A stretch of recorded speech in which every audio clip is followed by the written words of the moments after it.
Guys, recommend shout out to everybody out there, man. Subscribe to the channel if you are new. Leave a like, leave a comment, and let's get into this, man. So today we're gonna check out I used to karaoke and schizophrenia.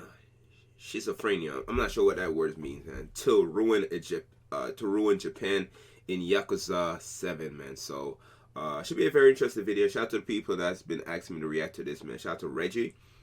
I never react to a video from Reggie, man, so hopefully this is a good one.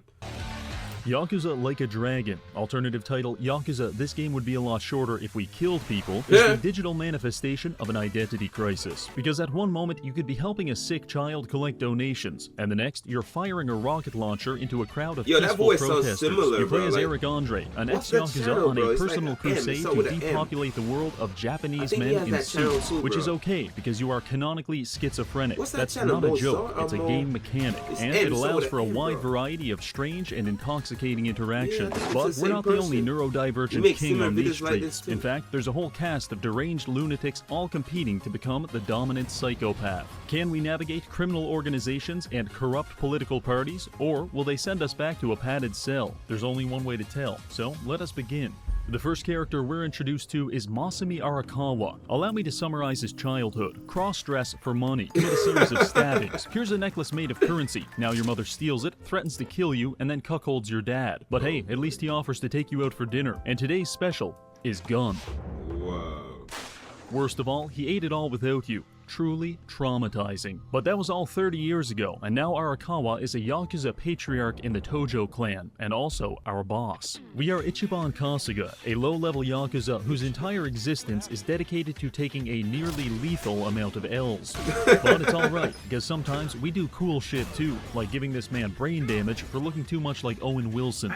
We met Arakawa 8 years ago when he chopped his finger off to save us from the gay agenda. Since then, we've been his most loyal follower, and sometimes he sends us on errands. Like right now, we're going to go babysit his 23-year-old son, who is paralyzed from the waist down. Because apparently, putting your child in a locker and punching it 25 times is not a sustainable parenting strategy. Anyway, we take this guy, the young master, to a strip club, but he's worried that the strippers will tie his legs in a knot again, so he decides to inject himself with experimental piss just so he can stand up for a few hours. Then he chooses to spend the entire next cutscene sitting down anyway. Brilliant, genius, truly one of the humans of all time. So the night goes terribly and we make our way back to the office, where our captain Joe Swanson threatens to cut our finger off, because owning fingers and being a Yakuza are mutually exclusive experiences. Fortunately, we're saved from having to circumcise our hand when Arakawa asks us to go out for food. Unfortunately, the restaurant's closed, so as a consolation, he offers us to spend 15 years in jail for a crime we didn't commit. Turns out Sawashiro made a little fucky-wucky and killed someone from another gang last night, which is a big deal. But if a low-level goyim such as ourselves did it, it's a lot easier to play off. So I agreed to take the fall. And yes, this entire game is an exciting experiment in determining just how many cutscenes you can put in a row before I kill myself. After agreeing to take the blame, we have a brief moment to finally play the game. And since I'm going to jail anyway, I decide to take this opportunity to actually kill several people.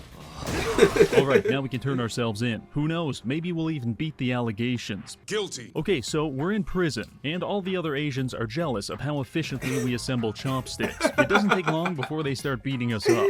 Fast forward a bit, it's 2019, we've been raped 700 times and assembled 13 million chopsticks, which according to society means we are psychologically reformed, and it's time to leave. But no one is waiting for us. Not Arakawa, not Sawashiro, just this guy, Koichi Adachi, a former police officer who wants our help investigating the commissioner for not reciprocating his nudes. Instead, we tell him to piss off and we go get a haircut. I ask the barber to fuck my shit up, and they oblige. After that, I meet a man hanging around a playground with a camera, suspicious, and after saving him from some good Samaritans, we find out a lot has changed while we've been away. Primarily, Arakawa betrayed the Tojo clan and became a high-ranking member of their rival, the Omi Alliance. Also, the young master, yeah, he died of monkeypox. What? Kasuga doesn't handle the news well.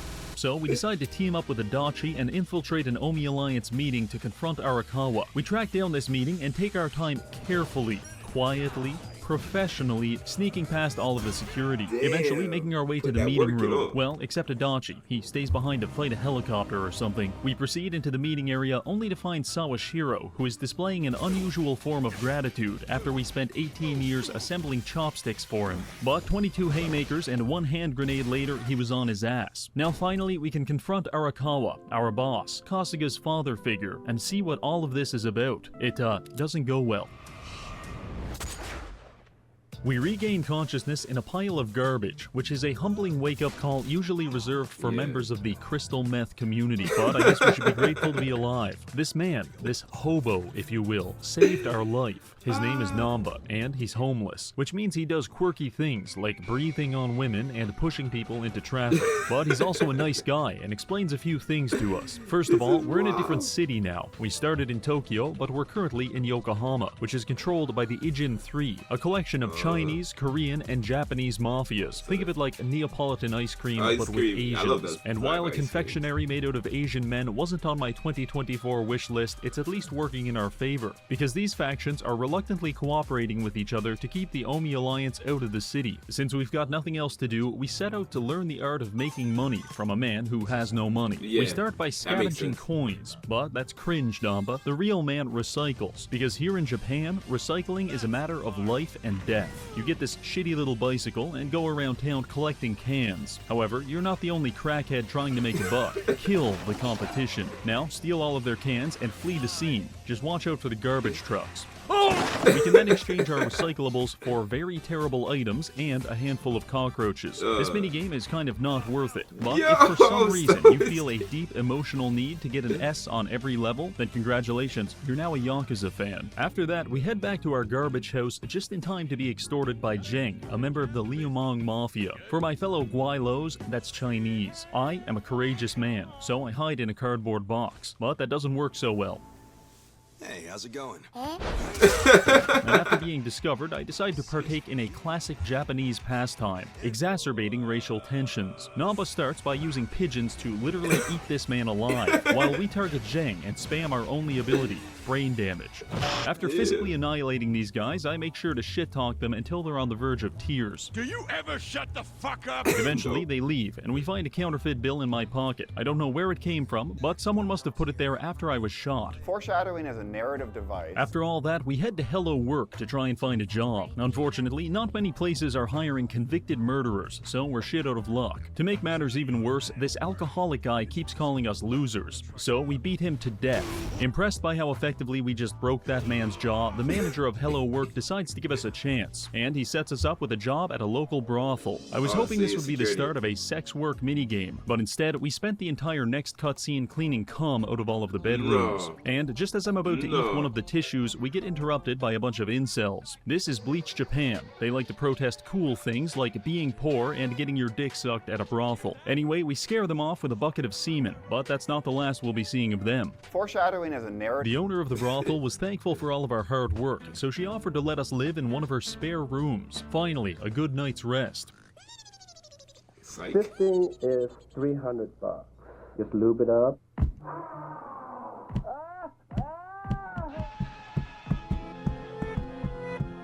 Bro. While we're fast asleep, a large man breaks into our bedroom and starts dominating me. Unfortunately, it's just Adachi. He survived his fistfight with a helicopter, but it cost him his job, so he decided to join the ranks of the homeless and move in with us. In summary, we are a 42-year-old convicted criminal who is splitting rent on a sex closet covered in cum with two homeless guys. This realization was enough to trigger what is called first episode psychosis. Basically, Kasuga can't cope with reality anymore, so he starts hallucinating the world around him. That's not a baseball bat stuck in the ground. That's an enchanted weapon that can only be wielded by the chosen one. And I'm not using it to beat up a group of innocent salarymen. I'm using it to defend the city from anomalous creatures of the night. Namba and Adachi aren't psychosis maxing like we are, but they're surprisingly supportive of it. Takes a certain kind of crazy to want to be a hero anyway. Now finally, with a roof over our heads and an untreated mental disorder, we can engage in the real Yakuza gameplay.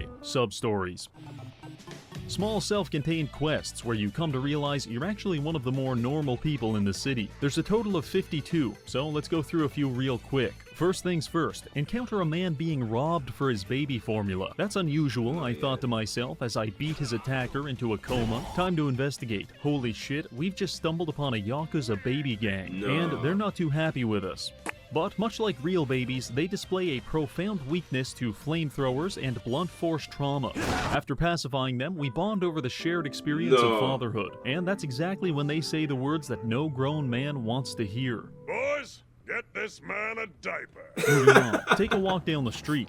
Adachi picks up a flyer from an escort company that says the first call gets free service. He calls very fast. But instead of a woman of the night, we get a large black man from the rooftops. This is Gary Buster Holmes, and he's one of many pound mates you can call for backup whenever you're in a fight. Honestly, way better than a prostitute. Next quest, walk over this bridge. Find a stupid crab thing. Let's see if I can hit that lamppost. Damn, kind of weak-armed it. Oh, sorry, sir. That was your pet? Your only beacon of hope in this cruel, dark world? Alright, fine. I'll go find her. Here's your dumbass crab. Nothing like the first crunch of a fresh crustacean. What? Here goes. Hold on a sec. Sir, I have developed an intense parasocial relationship with that shellfish, and I will trade you gas station sushi for its life. Done deal. Nancy has just been unlocked as a pound mate, and she's one of my favorites. On to the next one. Go to a soup kitchen. Beat up the clientele for XP. This homeless guy wants our help getting laid. First step, get a job, you filthy man. Okay, selling tissues on the sidewalk is a little weird, but it's a start. Now ask that girl out on a date. What's that? She already has a boyfriend? He's handsome and he beats her? How can you compete? Answer, you don't have to, because I've just electrocuted him to death in broad daylight. Mission accomplished. Next, this cop wants our help catching a public urinator. That's easy, officer. Those three are jerking off, and that guy's pissing. I go to confront the pisser, which is when he makes the universal NPC gesture for I am about to get my ass kicked. Then he does. Apparently, urinating in this river was his passion, his entire life's work. He even calls himself the Piss Wizard. Haven't you ever wondered what it's like to drizzle into nature's sweet embrace? No, man, you're weird as hell, and that's coming from a schizophrenic. Officer, take this guy to jail. Next quest. This absolute buffoon is having a hard time processing his wife's death, which has manifested in him blocking the street with a giant pile of trash. Uh-oh, that's a violation of city ordinance. Adachi, show him what we do to lawbreakers in this town. No mercy. Turns out some good police brutality was all that guy needed, because he cleaned up his act and now runs a successful pawn shop selling nerve gas and hand grenades. This is the gentrification I desire. Lastly, let's hit the slot machines. Pick any machine, doesn't matter which. Read the instructions carefully. A wild beast came red, rerun probability 80%. Got all that? Good. Go ahead and lose all of your money. Now that we are thoroughly impoverished, we have the financial incentive to accept a sponsorship. This video is sponsored by War Thunder, the most complete vehicle combat game ever made. Take command of over 2,500 tanks, planes, helicopters, and ships from 10 major nations, and immerse yourself in the world of War Thunder, where realistic graphics, authentic sound effects, and extreme attention to detail bring to life the vivid experience of the battlefield. So go ahead and join over 70 million players in epic PvP battles. I'm serious, everyone is playing this game, and everyone has been playing this game. In fact, modern scholars have performed computed tomography scans of the Sistine Chapel and found that Michelangelo himself was dive-bombing enemy artillery while painting the creation of Adam. What makes War Thunder so good? Well, first of all, it doesn't have health bars like all those other baby games. It uses sophisticated damage systems where each vehicle is intricately and meticulously modeled down to its individual components. Strange, I thought to myself, but his plan soon became clear after he started attacking me with his ass. That's when the baseball bat came out. Eventually, I received faster service. 100,000 silver, and 7 days premium access. Thank you, War Thunder. Now back to the video. We head back to Hello Work to get another job, making sure to beat up everyone else to receive faster service. Once inside, the manager takes one hard look at us and says, with conviction, male bathhouse. Not what I was hoping for, but when you're this poor, you can't afford to be picky. So we started making our way there. On the way, we are ambushed by a violent and sexually deranged man. With each gyration of his hips, I can feel my entire bloodline being dishonored. honor. No. I knew this man had to die. The battle started with him performing a joyful jig, which made us more susceptible to venereal diseases. That's strange, I thought to myself, but his plan soon became clear after he started attacking me with his ass. That's when the baseball bat came out. Eventually, we managed to beat this sex criminal into submission, and just in time for some kind of motorcycle accident scientist to stumble onto the scene. Turns out he's a taxonomist, and he has taken it upon himself to classify the mentally ill into a structural hierarchy in order to protect society. Based. That sounds promising, so I follow him back to his laboratory, where he displays all the signs of a normal man, such as having a wall covered in non-consensual female photography. The professor explains that these people, these creatures, are a threat to world peace, which he calls Sujiman. He wants to study them, collect data on their habitat and weaknesses, but every time he tries to do this, he gets the ever-living shit beaten out of him, which actually explains a lot. For our help, all we need to do is track down and physically annihilate the mentally disturbed, then scan them with this Sujidex to gather the 3 digits on the back of their credit card. I agree to help, which is when the professor pulls out 3 men in differently colored suits and tells us to pick a starter Sujimon. I do not recommend naming them, because he makes you murder all of them immediately afterwards. Why? Once that's done, the professor musters one last-ditch attempt to incite a lawsuit by staring straight into the camera and telling us this. You gotta dispatch 'em all! Then you'll be the next Sujimon master! Thank you, Professor. That was lovely. Anyway, back to the main story. We head over to the bathhouse and meet our new employer, a man named Nonomiya. A lot of dialogue happens here, but let me tell you, the sexual tension goes crazy. Long story short, our job is to investigate one of Nonomiya's employees, Nanaha, and find out why she's constantly missing work. But before we can do that, I have to deal with another protest from Bleach, Japan. He thinks he can use violence to crush the voices of the people. He's obviously living in the past. You gay bitch. After that, they were in shambles. We decide to search for Nanaha at a local cafe. On the way there, I assault a gang of metrosexuals before arriving at the cafe and finding Nanaha meeting with a strange man. This is where we activate the ability Essence of Eavesdropping. From what I gather, Nanaha's father is in a nursing home. This guy is asking her for 5 million yen to perform some kind of sex change operation on her old man, and he won't let her visit until she pays. Something is strange about all of this, but I can't quite put a finger on it. So we decide to investigate further by using our connections at Hello Work to infiltrate the nursing home. At first, everything seems normal, a peaceful facility with plenty of dementia patients. However, we accidentally stumble upon an old lady being executed. And I thought that was kind of strange. Turns out this entire place is being run by the Seiryu clan. They take in old people and tell their family that they need expensive surgery. If the family pays, grandma survives. But if they don't pay, the Yakuza fucking kill her. Oh, and Nanaha's dad has about 1 day left before his surgeon accidentally mistakes a loaded handgun for a scalpel, so we need to save him fast. We beeline it to the nursing home, briefly getting ambushed by a gang of ambulatory garbage bags. After taking out the trash, we steal an ID card and rush into the operating room just in time to beat the surgeon to death. Ah, you're back for more. Hey, what was that drug you were about to inject him with? It was... Calm. Holy fucking shit. Well, that confirms it. This place is killing the elderly and stealing their social security checks. But apparently it's okay, because massive dickhead Tatsuga of the Seiryu clan says he's doing society a favor. Not to be contrarian, but I disagree. No mercy! Okay, that was a good start, but this dishonorable behavior needs to be punished more severely. So Tatsuga, I'm going to tell your boss. We hustle over to the Seiryu clan HQ to snitch. However, when we get there, Tatsuka is already waiting for us with a new army of his finest ball washers. Fortunately, I've prepared for this contingency, because before coming here, I went to a nearby sex shop and traded in my baseball bat for an industrial-sized vibrator. Using this, we were able to fight our way through the compound. It was all relatively uneventful, apart from when this guy used a sofa to break Namba's spine and throw his corpse out a window. Damn. Nah, he'll be fine. Eventually, we make it to the chairman and explain how Tatsuka likes to surprise euthanize the elderly. Hoshino, an 800-year-old man, has a few objections, and they drag Tatsuka off to the penis explosion chamber. Following this, they frisk us, find my weird bill, and then Hoshino says some demented stuff and threatens us with a knife. That's okay though, because Kasuga is a deeply disturbed man who latches onto male figures, and the strength of our latching is directly proportional to each character's willingness to dominate us. So we like this guy. With all of that taken care of, we head back to the bathhouse to collect our payment from Nonomiya, but much to my shock, he spent all of our money on Halloween costumes. I'm sorry, that was silly. He's dead. While attending Nonomiya's funeral, we encounter Nanoha's twin, Saiko. She used to work for Nonomiya, and she was on the phone with him just before his death. I'm over here stroking my dick. I got lotion on my dick. To summarize, we're pretty sure a bunch of Chinese guys killed him at the request of their boss, Mabuchi. At this point, despite only knowing him for like a week, we collectively decide to avenge Nonomiya's death. But first, alcohol.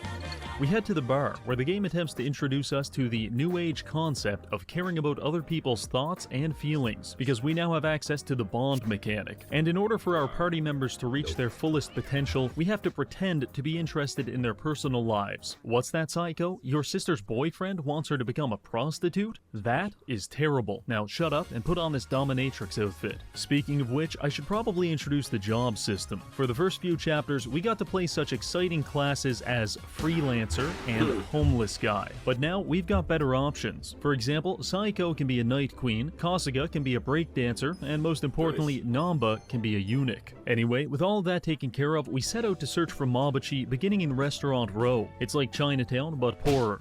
We focus our efforts on this club, and Saiko gets us in by pretending to be an escort. In hindsight, I spend a lot of time hanging around sex workers, but not having sex with them, which means I'm either a really chill guy or homosexual. Regardless, we get inside and find Zheng, who wants to fight us for the right to lick Saiko's armpit. Obviously, that is a concession I cannot make.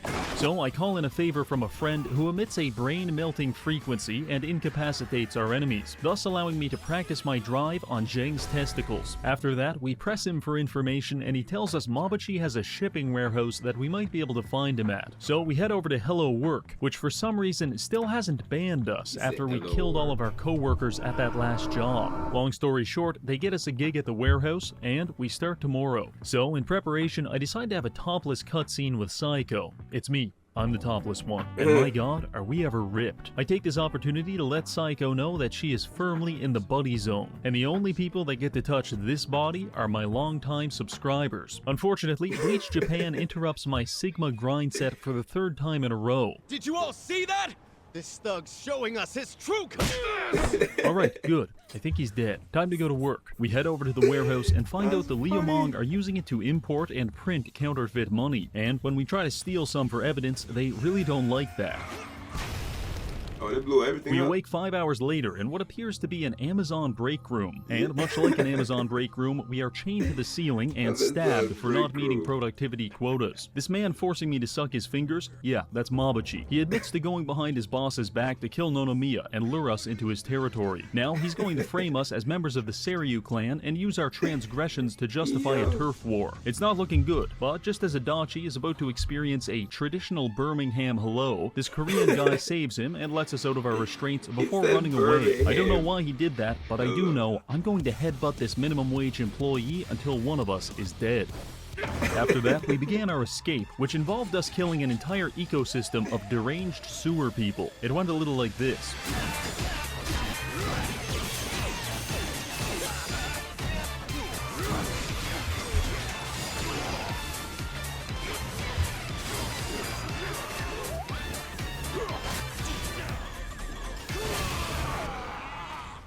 Finally escaping the sewers, we learn that Mabuchi is kicking off the war by going around town and politely debating several Seiryu clan members. More than a little upset about this, the Seiryu clan is already en route to exact their vengeance, and it's our job to stop this from escalating any further. I know that sounds kind of like a time-sensitive thing, but it's also a great time to spend 9 hours farming the business management minigame, which is exactly what I did. You see, after escaping the sewers, we meet Eri. She's one of Nonomiya's old business partners, and when we explain that he fought and lost the battle against gravity, she enters a catatonic state. So I agree to help manage her company while she recovers. Right now, it's just a cracker shop being run by the mentally infirm and a chicken. But with a little elbow grease, you can turn this into a multi-million-dollar business. Just listen to my advice. The first thing you're going to want to do is take out several high-interest loans. Then, once that's done, reload the save, because I've just ruined your business. Now for real this time. We make money by purchasing other businesses and using human suffering to balance the 3 essential ingredients for manufacturing. That is product design, love, and most importantly, lead poisoning. Then you progress the fiscal year and either make or lose money. Time for the first shareholders meeting. I was a bit nervous, so I promoted a chimpanzee to senior director of the company and took him with me. Needless to say, it didn't go well. Someone help me! But in true corporate fashion, I still award myself a 60,000 yen bonus anyway. Okay, that was suboptimal, but I can fix this. Let's start by hiring some employees. Make sure to filter out the elderly and the pyrocynical subscribers. No. That leaves us with this guy, Goro Majima, who you may remember from such moments as...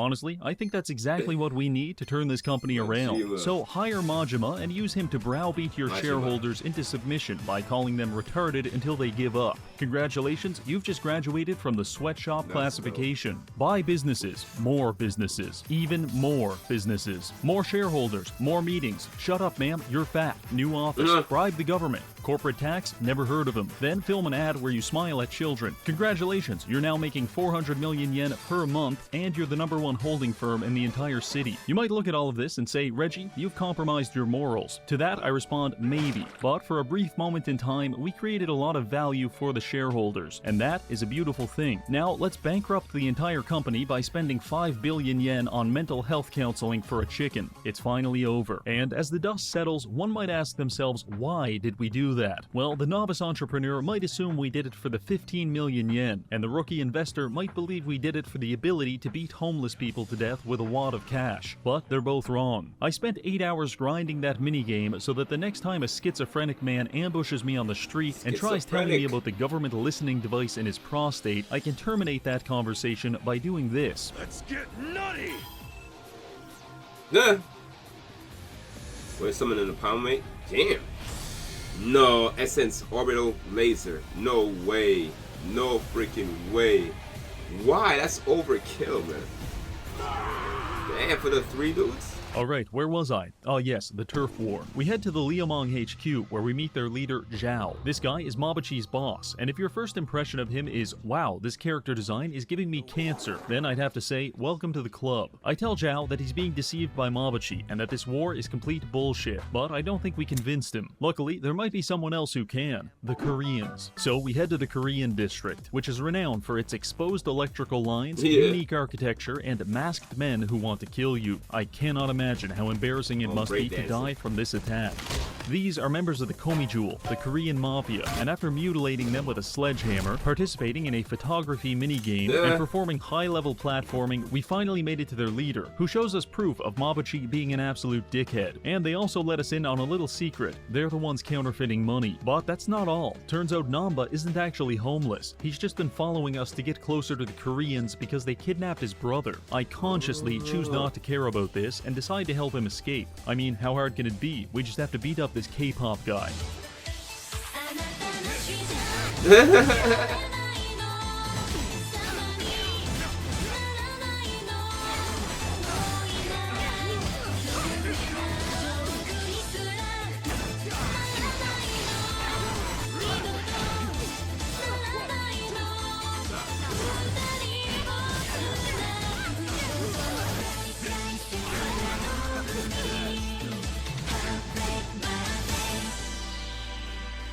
Okay, so Gojo got hands. For my second attempt, I threw about 20 sticks of dynamite at him, and that seemed to do the trick. Namba escapes, and we are invited to a meeting to learn about how we're basically single-handedly destroying an entire city by accident. Arriving there, we see the leaders of each gang. Turns out, they're not really at war with each other. Well, except for the Mabuchi thing. That was real. Long story short, there's a corrupt politician named Ogi Kubo, and not content with his position as the world's greatest raisin impersonator, Ogi Kubo used his political power to pressure the Ijin 3 into becoming cogs in his counterfeiting operation. The Chinese import the paper, the Koreans make the bills, and the Seiryu clan do the catering. I don't know, it's not really made clear. But the point is, the Ijin threesome is really an Ijin foursome. And if Ogi Kubo goes down, he's taking everyone with him, which would leave the city vulnerable to invasion by the Omi Alliance. Well, fortunately, it's not like there's some disgruntled homeless man who has the knowledge, motivation, and opportunity to leak this information to the press as a final act of retribution for the kidnapping of Okay, new objective. Find Namba before the Ijin 3 assassinate him. Luckily for us, there's only one place he could be hiding. The Bleach Japan headquarters. We arrive there to find Namba, but also Mabuchi. Confused? You should be. I'll explain, but first, I have to get Employee of the Month.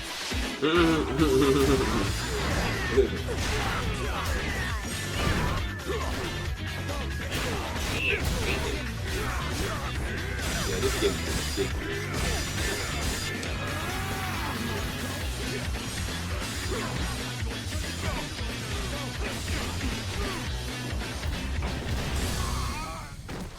With Mabuchi barely clinging on to life, he launches one final attack, Essence of Exposition. It goes like this. Mabuchi is working with the Omi Alliance, and he's trying to incite a civil war between the Ijin 3 so that the Omi can invade. But that's not all. The Omi are also colluding with Bleach Japan. This alliance enables them to exert tremendous political pressure by using the fashionable idealism of Bleach Japan to influence public policies, while utilizing the criminal aspects of the Omi to do dirty work behind the scenes. But who organized all of this and why? One man, Ryo Aoki. What's a Ryo Aoki, I hear you say as you pensively check your notes? Well, remember the young master? Yeah, he's not dead. Turns out he resented being affiliated with the Yakuza so much that he faked his death, did a little identity theft, moved to America, bought a new lung from some Venezuelan kid, now he can walk, moved back to Japan, and became a very powerful politician. How did he become so powerful? Well, he used his criminal connections to become governor of Tokyo, talked a bunch of shit about fighting crime, then worked together with his dad, Masami Arakawa, to sell out the Tojo clan to the police while inviting the Omi Alliance to fill the power vacuum. For Aoki's part, his crackdown on the Tojo skyrocketed his popularity, and for Arakawa's cooperation, the Omi awarded him a very high-ranking position as their acting captain, thus cementing Aoki's control over both the political and criminal spheres. Alright class, final question.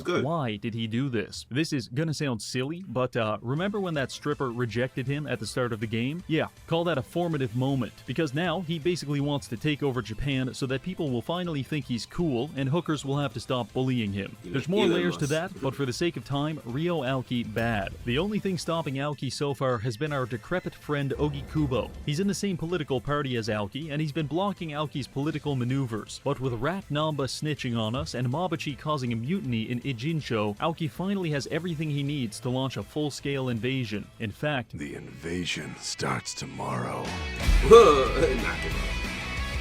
they have part 2. Alright guys, so that was it, man. Yo, the voice sound familiar, bro. Like Mozart or yeah, something, bro. I forgot the name of the channel. Great channel. I do reaction video for them from time to time, man. So yeah, man, that was the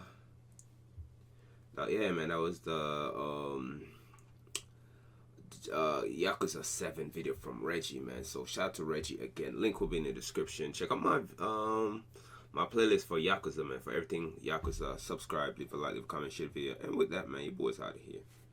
Peace.